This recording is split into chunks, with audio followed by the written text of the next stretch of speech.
Добрый день, уважаемые зрители и слушатели. С вами я, Борис Марцинкевич, и сегодня в студии наш ставший уже традиционным гость, создатель, руководитель портала «Нефтекапитал». Не забывайте на него подписываться везде, где найдете, в телеграм-канале, на сайт в обязательном порядке заходите, там более полные материалы. Владимир Владимирович, добрый день. Здравствуйте. Хотелось сегодня обсудить поездку Владимира Владимировича, да, прозвучало, в Астану. Государственный визит. Достаточно серьезная делегация, подписано более 20 документов, и часть из них действительно касается энергетической отрасли. Есть ли что-то новое, хотя в наше время, даже если все по-старому, уже хорошо. Да, отсутствие новостей – это хорошие новости. Ну, а этот визит, собственно, принес много интересных новостей. Я бы начал с новости, я бы сказал, забавной. Во время своего визита Владимир Владимирович обсуждал с казахстанской стороной продажу Казахстану НПЗ «Швед». Напомню, это крупный НПЗ, который находится в Германии, и принадлежит он Роснефти. Собственно, контрольный пакет там, по-моему, да, не все 100%. Да, совершенно верно. Собственно говоря, почему возник об этом вообще разговор? Почему президент страны обсуждает с другим президентом продажу НПЗ, принадлежащего российской компании, которая находится в Германии? Все просто. В те времена, когда нефть по дружбе в смысле не то чтобы по дружбе за бесплатно, а по нефтепроводу «Дружба» протекала свободным потоком из России в сторону Германии, поставлялась... На территорию Германской Демократической Республики. Да, совершенно верно. И перерабатывалась на этом самом НПЗ «Швед», и нефтепродукты, соответственно, потреблялись в Германии в большом количестве. Все было хорошо и замечательно. Соответственно, с ужесточением санкций против России поставки нефти по дружбе превратились в поставки нефти по вражде, потому что нефтепровод проходит по целому ряду стран, которые теперь для нас совершенно не дружественные, и поэтому каждый из них пытается каким-то образом завязать этот нефтепровод узлом, чтобы никому ничего не досталось. Но у «Дружбы» два рукава. Вот южный, который проходит через Белоруссию, Украину, Словакию, Чехию, Венгрию, там он заканчивается. Было предложение построить еще и в Болгарию, но Болгария — это специальная страна, которая от любых энергетических проектов с Россией всегда отказывается. Дальше не пошло, сейчас вроде бы собираются продлить в Сербию. Да. Ну вот та ветка работает. Там сделано исключение на все эмбарго. Сырая нефть из России морским транспортом в Европу поставляться не должна. Да. С декабря 2022 года. Ну вот, и да, и опять же... северная ветка, вот там добровольно отказались от возможности бороться за исключение две выдающиеся страны, Польша и Германия. Они вот добровольно сказали, нам ничего не надо. Ну, потому что зачем брать российскую нефть, которая удобно течет по трубе и поставляется по вполне необременительным ценам, когда можно все это закрыть, прекратить и покупать нефть по морю из Саудовской Аравии, там откуда угодно, подороже, понеудобнее, но вот зато это молекулы свободной нефти, они очень греют душу немцев и поляков, но не греет, правда, кошелек, но кого это интересует. Не, ну, что касается поляков, то у них еще как-то сложилось, потому что Гданьск — крупный нефтеналивной порт, нефтеперерабатывающий завод, «Дружба», работающая в обратную сторону, запитывает второй нефтеперерабатывающий завод в Польше. А вот в Швеции нет ничего. Да. Ближайший порт Роттердам, он как нефтеналивной совсем маленький. Все мощности расписаны, по-моему, чуть ли не до 1938 года. Туда не втиснешься. Ну и вот, соответственно, либо договариваться только с поляками, чтобы из Гданьска перегоняли. Но если интересы у Польши, ведь если не поставлять нефть, тогда нефтеперерабатывающий завод не будет полностью загружен, не будет получать прибыль, стоимость акций упадет. И если здесь сделать предложение, европейская дружба, не без нее. Ну, возникло соглашение с Казахстаном о том, что казахстанская нефть в объемах марки Кебко. Да, в объемах 100 тысяч тонн. Не так много, как надо, но хотя бы сколько. Ну, чтобы было понятно, мощность нефтеперерабатывающего завода в Швеции по сырью 12 миллионов тонн в год.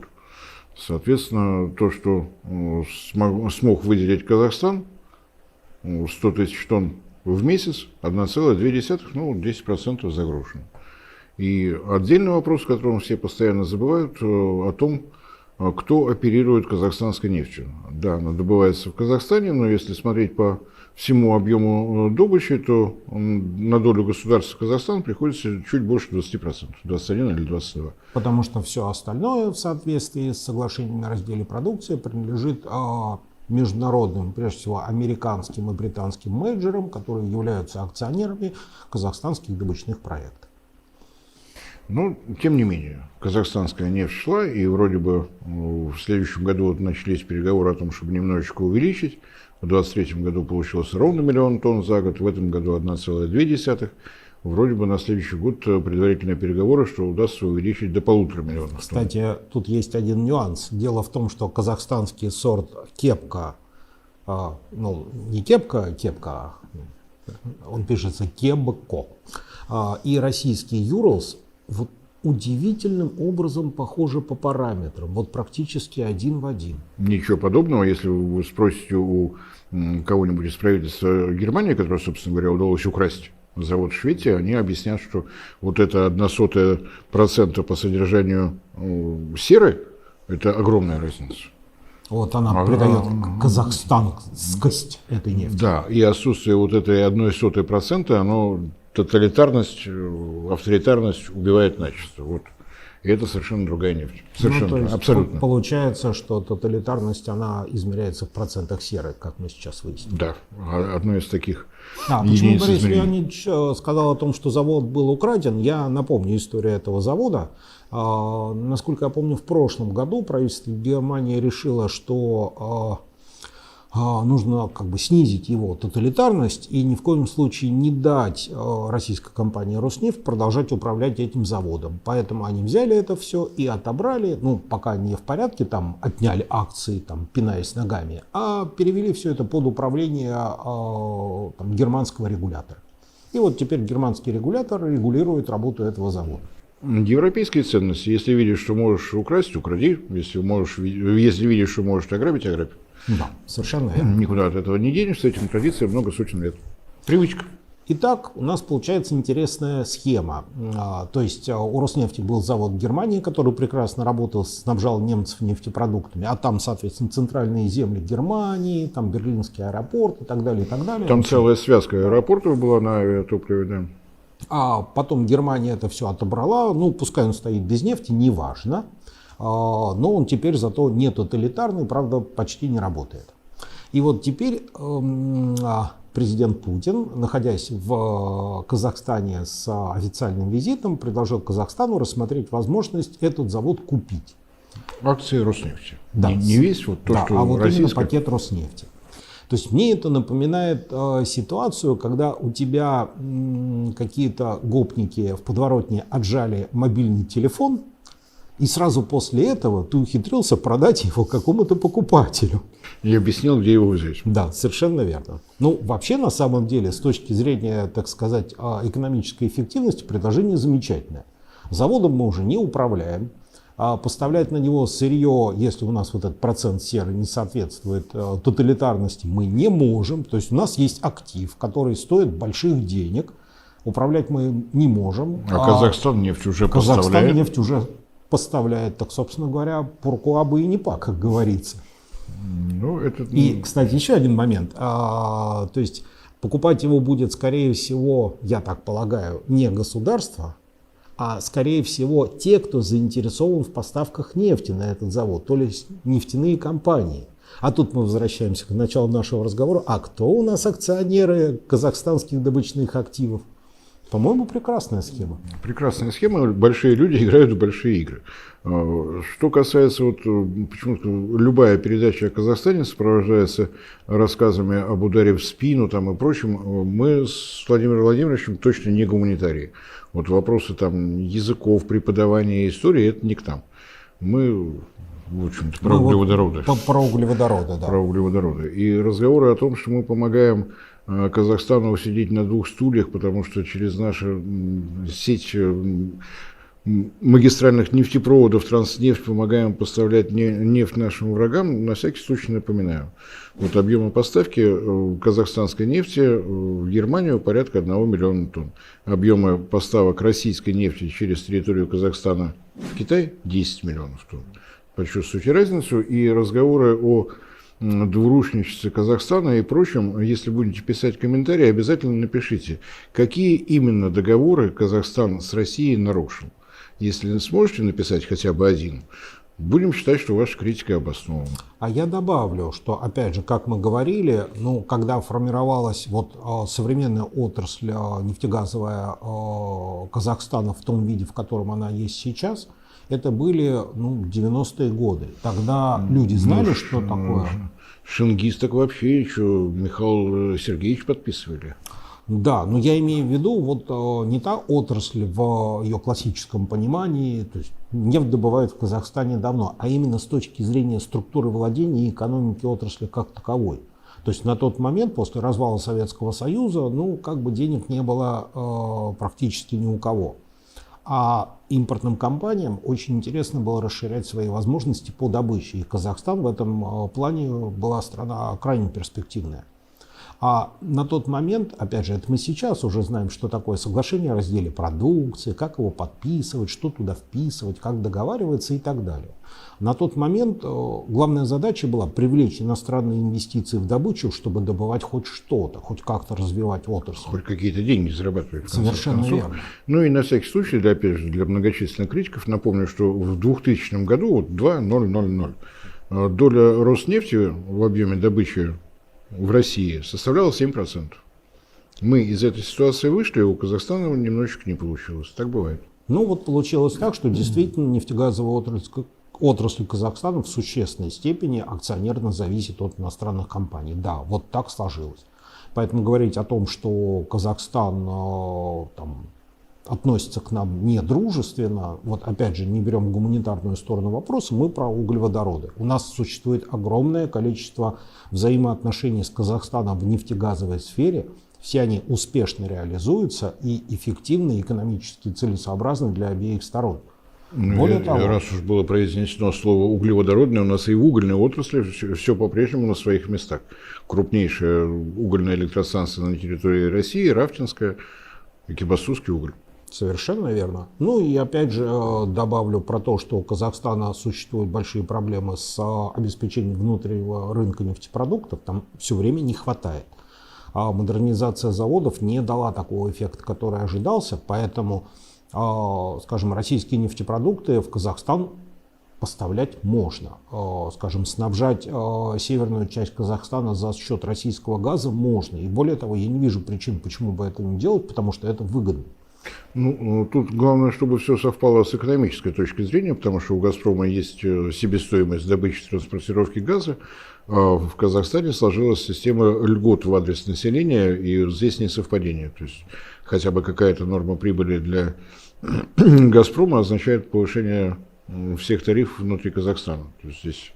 Да, моменты сложные есть, но так или иначе стороны ведут переговоры, и сотрудничество между Россией и Казахстаном в нефтегазовой сфере, оно развивается, расширяется, и почему бы ему не расширяться. А теперь еще поговорим про сотрудничество в области атомной энергетики. Нет, давайте еще про углеводороды закончим, чтобы одну тему закрыть. Из того, что у нас еще на глазах происходит, через территорию Казахстана идет российский газ в Узбекистан и в Киргизию, с наращиванием никаких проблем, опять же, не возникает. Нужно ли поставлять именно по этому же маршруту, а это система магистральных газопроводов Средняя Азия-Центр, название никто не менял, начинается в Туркмении, и вдоль Каспия уходила к нам в Россию сейчас одна из ниток, а там 4 нитки, 20 миллиардов кубометров каждая, одну из них развернули, газ пошел в Узбекистан. Можно было бы прямо по тому же маршруту поставлять газ в Казахстан, но у Казахстана там все в порядке.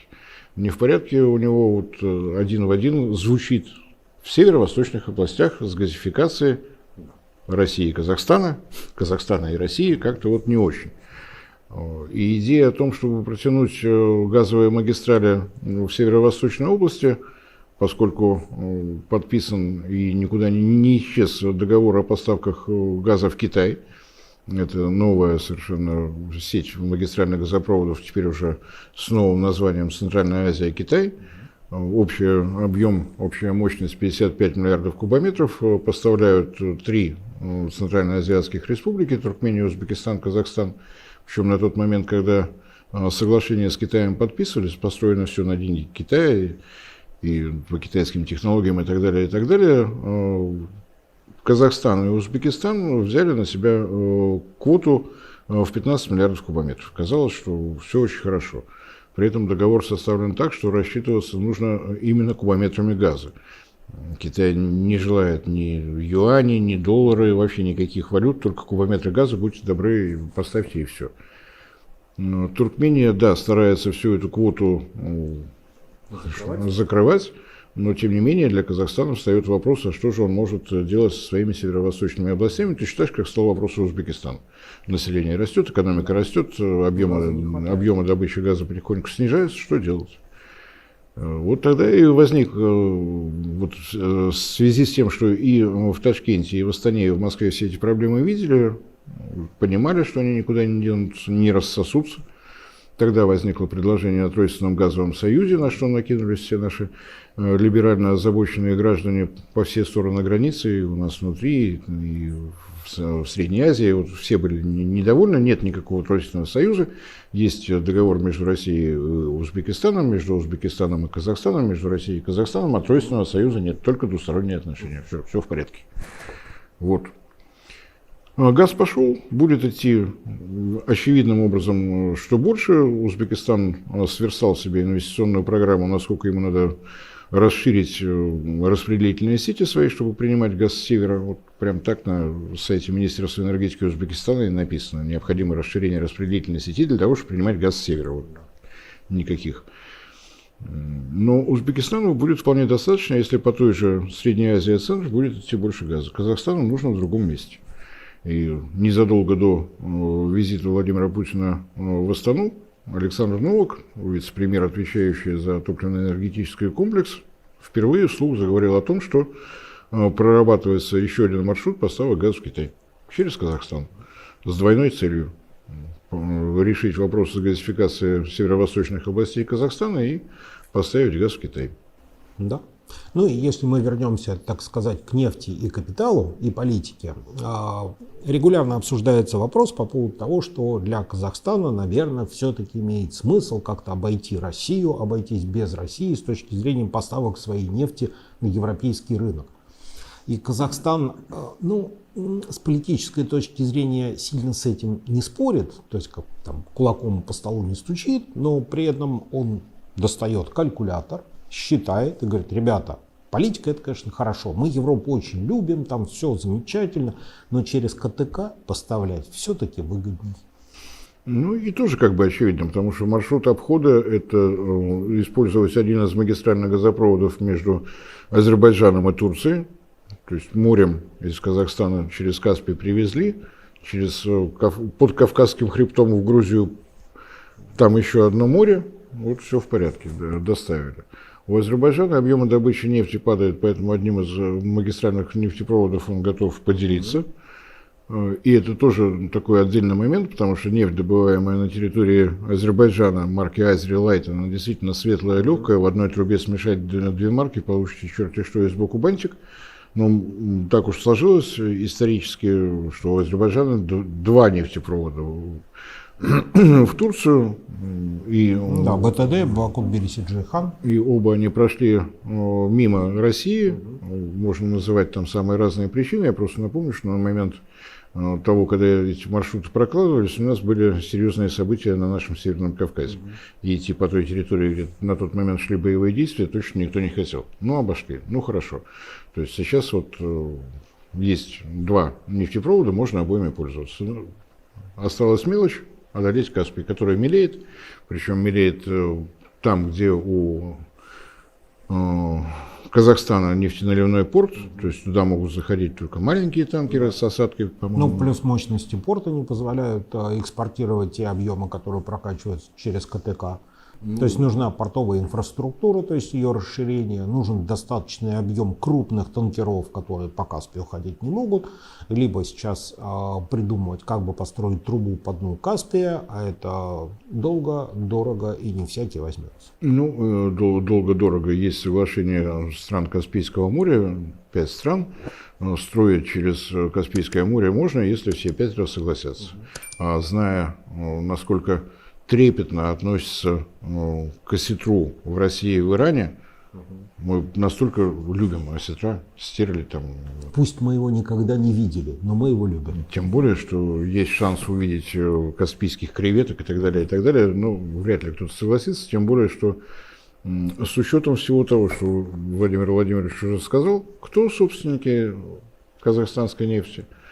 То есть предложение заниматься дноуглублением, расширением нефтяного порта в Казахстане, я не думаю, что в Азербайджане готовы принимать большее количество, значит, и там.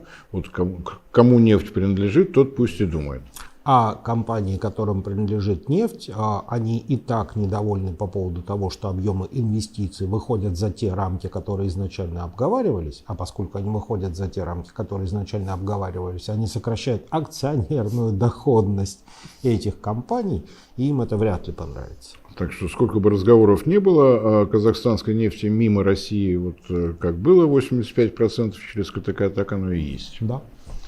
Ну и если внимательно присмотреться к числам, по-моему, ваш портал еще это не рассматривал, тоже удивительный момент, действительно немножко вырос объем поставок через Каспийское море в Азербайджан. Азербайджанская труба сухой не стоит. Приблизительно на тот самый объем, который теперь из Казахстана перестал поступать в Узбекистан, куда пошла российская нефть. Так что вот такой триумвират, дело не в каких-то дружественных отношениях, но нет у Казахстана лишней нефти.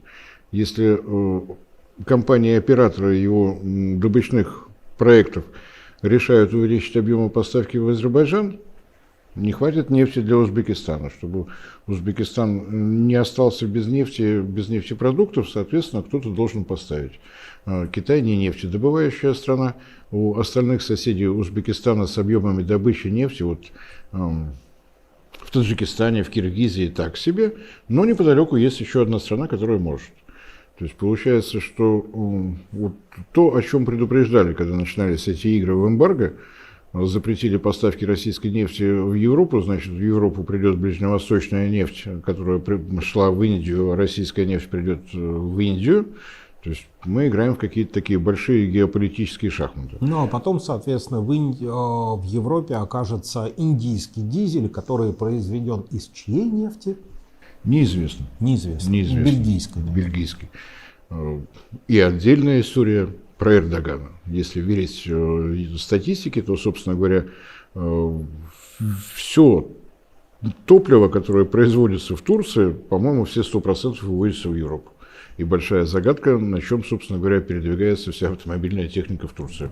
Ну, автомобильная техника в Турции передвигается на индийско-бельгийской смеси бензина и дизеля. Ну и, кстати, напомню, из-за того, что почти все топливо прокатывается через Турцию, уходит в Европу, турки платят за литр бензина, если я не ошибаюсь, порядка 120, ну если переводить на наши, 120 рублей. Ну, с учетом того, что происходит в экономике Турции, там сколько ни плати, пока легче не становится, даже мы не можем догнать их по инфляции и по ставке рефинансирования. Не получается. Но мы стараемся. Мы прикладываем максимум усилий. Что еще у нас? Ну, про Казахстан действительно можно разговаривать долго. Новые совместные добычные проекты, новые перерабатывающие проекты. Если мы слышим о том, что в очередной раз кто-то из политиков Казахстана заявил, что он очень любит антироссийские санкции и будет изо всех сил соблюдать, ну, следите внимательно за тем, что там делает Сибур. Если нашу химическую продукцию продавать в Европу сложно, то казахстанскую нет, потому что они очень любят антироссийские санкции. Ну и так далее. То есть все-таки прежде чем какие-то эмоциональные комментарии к передачам о Казахстане писать, надо вспомнить о том, что род политику дан для того, чтобы врать. Я лишнего не сказал? Нет, ни в коем случае. Ну, слава богу. Всем спасибо за внимание. Вам спасибо, что заглянули в гости. До свидания.